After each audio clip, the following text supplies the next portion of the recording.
elindult. Csönd, oké.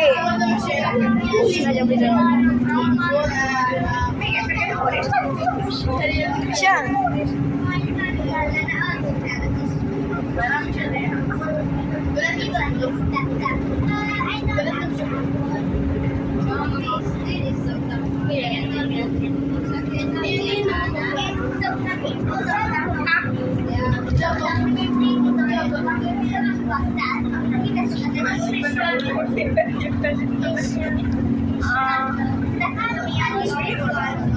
Amúgy a táborba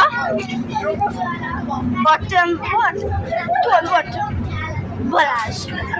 Milyen Balázs? Ja, igen. Akkor ő odajött hozzám, azt megkérdezte, hogy köpjél már vissza, mert melegem van. Mondom, mi?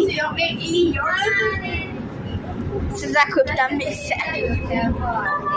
Tényleg?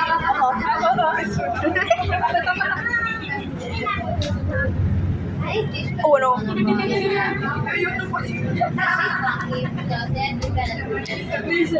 Itt a paraszkok. Én nem tudom, ki mondta. Én se. De azt mondják, te mondtad. Én nem mondom. És én annyit tudok, hogy ülök a buszon.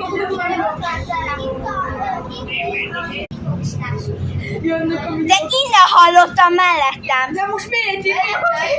Lehet, ti voltatok. Én minyon vagyok, hogy kell van. Jó, de nyelvszünet van, bocsánat. De nem én mondtam ki, mi beszélgetünk, rögtünk végig, ők mondták, hogy ők mondták. Mi? Jánosi Gergő! Pofád lapos?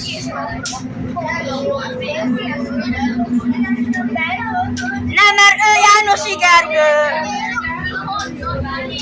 Nem! Bella Hanna!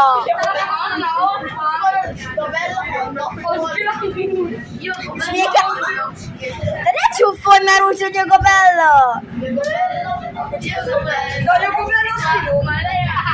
Jaj! Finom vagy. Jó. De én nem vagyok leszbikus.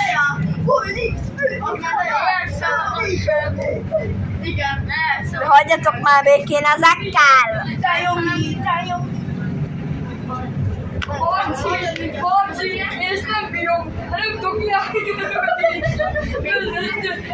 leállni a rögt. Muszáj engem nézni állandóan!